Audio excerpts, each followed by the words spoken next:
नमस्कार, प्रणाम, जय हिंद, जोहार। मेरा नाम है मनिंदर कुमार और आप देख रहे हैं भारत समाचार। आज भारत समाचार की टीम महाशिवरात्रि के मौके पर मरौरा के प्रसिद्ध शिलानाथ मंदिर में आई है। और मंदिर में हम इसलिए भी आए हैं कि यहाँ जो भी भक्त बाबा भोलेनाथ के दर्शन करने के लिए आते हैं, उनकी मनोकामना को बाबा जरूर पूरा करते हैं। और उसी को लेकर आज हम इस मंदिर में आए हैं। आप मंदिर प्रांगण को देखिए, किस तरह से मंदिर प्रांगण श्रद्धालुओं से पूरा भरा पड़ा है। और इस मंदिर की मान्यता जो है वो ये है कि यहाँ देवर्षि नारद, जो देवलोक के सबसे बड़े ऋषि माने जाते हैं, उनका अभिमान यहाँ इस धरती पे चूर हुआ था। कैसे हुआ था, मैं आपको पूरी कहानी बता रहा हूँ। एक बार ऐसा होता है कि देवर्षि नारद को यह अभिमान हो जाता है कि मैं इस विश्व का सबसे बड़ा ब्रह्मचर्य व्यक्ति हूँ, मुझे आसक्ति, किसी के प्रति कोई आसक्ति नहीं है। और इसी को लेकर भगवान विष्णु उनका अभिमान तोड़ने के लिए एक माया नगरी की स्थापना करते हैं। और उस माया नगरी में राजा शीलनिधि के घर में माँ लक्ष्मी विश्व मोहिनी के रूप में जन्म लेती हैं।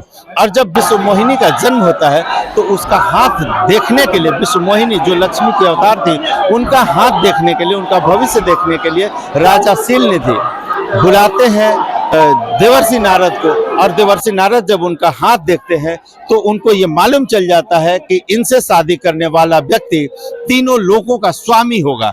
और इसको लेकर उनकी आसक्ति जग जाती है। और इसी आसक्ति को लेकर जब वो शादी के योग्य होती हैं और उनके शादी के लिए जब स्वयंवर किया जाता है, उस स्वयंवर के दौरान देवर्षि नारद हरि के पास जाते हैं, मतलब विष्णु के पास जाते हैं।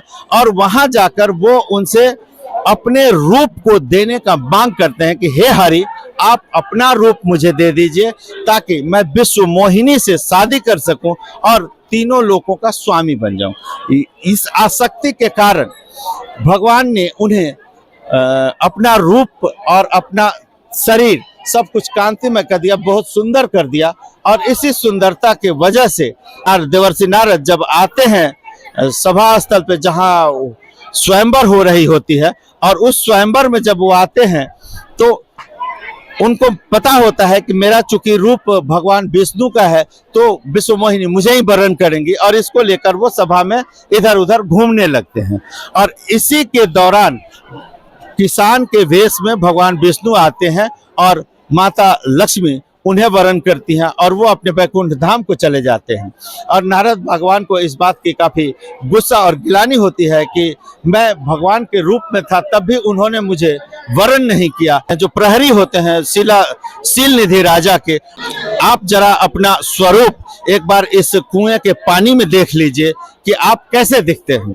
और उसके बाद नारद भगवान, यहाँ वो कुआं मौजूद है जिस कुएं में उन्होंने अपना चेहरा देखा था, और उस चेहरे में उनको दिखा था कि सारा शरीर भगवान विष्णु के तरह चमक रहा है, लेकिन उनका जो चेहरा था वो बंदर के समान दिख रहा था। इसको लेकर देवर्षि नारद ने भगवान विष्णु को यह श्राप दे दिया कि जब आप त्रेता युग में राम अवतार लेंगे तो आप पत्नी के वियोग में जब छटपटाते रहेंगे, जब आपको पत्नी का वियोग होगा, तब यही वानर स्वरूप आपकी सहायता करेगी। और वो स्थान, वो तीर्थ स्थल, यही तीर्थ स्थल है जहां देवर्षि नारद का अभिमान चूर हुआ था। और उसी शाप के चलते जब भगवान विष्णु त्रेता युग में राम अवतार लेते हैं, तब और जब उनकी पत्नी सीता माता को रावण हर के ले जाता है, तब वो जब पत्नी के वियोग में होते हैं, तब वही हनुमान के रूप में उन्हीं वानरों की सहायता उन्हें लेनी पड़ती है। और माता सीता का पता लगाने के लिए हनुमान लंका जाते हैं। और उसी शीलनिधि राजा के नाम पे इस नगरी का नाम सिलहौरी पड़ा।